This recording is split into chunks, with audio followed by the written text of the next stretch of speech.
রোগ পোকা, দেখুন সব কিছু যদি ঠিকঠাক থাকে, জল যদি ঠিক পায়, আলো বাতাস যদি ঠিক পায়, রোগ পোকা কিন্তু হবে না। কারণ এই গাছে কিন্তু রোগ পোকা খুব একটা হয় না বললেই চলে, মানে রোগ পোকা নেই।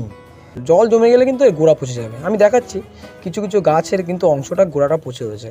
পচন যদি না সারানো হয় তাহলে কিন্তু ওই ডাঁটাটাও পচে যাবে, গাছটা পুরো মারা যাবে।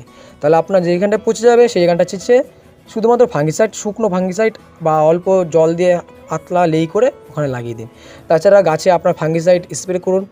এখন শীতের সময় আপনারা অবশ্যই ফাঙ্গিসাইড স্প্রে করুন। সেটা হচ্ছে মোটামুটি আপনারা 2 সপ্তাহে অন্তর ফাঙ্গিসাইড দিতে পারেন। যেহেতু কুয়াশা হচ্ছে, একটু ছত্রাকনাশক অবশ্যই দিতে হবে। গাছগুলোতে ছত্রাকটা একটু বেশি লাগে, এইগুলো যা, আর কিছু না, বেশি রোগ লাগে না। আর রোগ পোকা খুব একটা লাগে না। কিছু কিছু আপনার পিঁপড়ে হয় মাটিতে, কিছু ফুরাডান বা দানা ওষুধ দিয়ে দিলে সেই পিঁপড়েগুলো হয় না।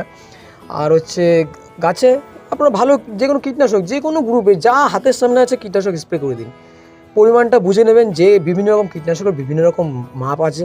আপনারা 1 লিটার জলে 1 ml মিশান, মানে কিছু না বুঝলে 1 লিটার জলে 1 ml মিশান। আর যদি কীটনাশক না বুঝেন, নিম তেল ইউজ করুন। বাড়ির জন্য নিম তেল সবথেকে ভালো হবে। নিম তেল ইউজ করুন 1 লিটার জলে 4-5 ml, মোটামুটি ওরকমই নিম তেল, খুব একটা কম বেশি হলে অসুবিধা নেই। নিম তেলের সঙ্গে আপনারা স্টিকার ব্যবহার করতে পারেন, কয়েক ফোঁটা শ্যাম্পু মিশিয়ে নিতে পারেন, ডিটারজেন্ট মিশিয়ে নিতে পারেন, তাহলে কিন্তু গাছে খুব সুন্দর স্টিক হয়ে থাকবে, আটকে থাকবে। এই 2 সপ্তাহ অন্তর অন্তর আপনারা মোটামুটি 14-15 দিন অন্তর বা 10 দিন অন্তর নিম তেল ব্যবহার করুন। আর কীটনাশক রাসায়নিক হলে মোটামুটি 14-15 দিন বা 2 সপ্তাহ অন্তর ইউজ করুন। আর ফাঙ্গিসাইডও একই বিষয়, ফাঙ্গিসাইডও আপনি যে কোনো ভালো, যে কোনো যা হাতের সামনে পাবেন ফাঙ্গিসাইড দিয়ে দিন। পরপর একটি ফাঙ্গিসাইড ব্যবহার করবেন না, পাল্টে পাল্টে বিভিন্ন রকম ফাঙ্গিসাইড ব্যবহার করুন। আর ওটাও কিন্তু ডিফারেন্স 14 থেকে 15 দিন।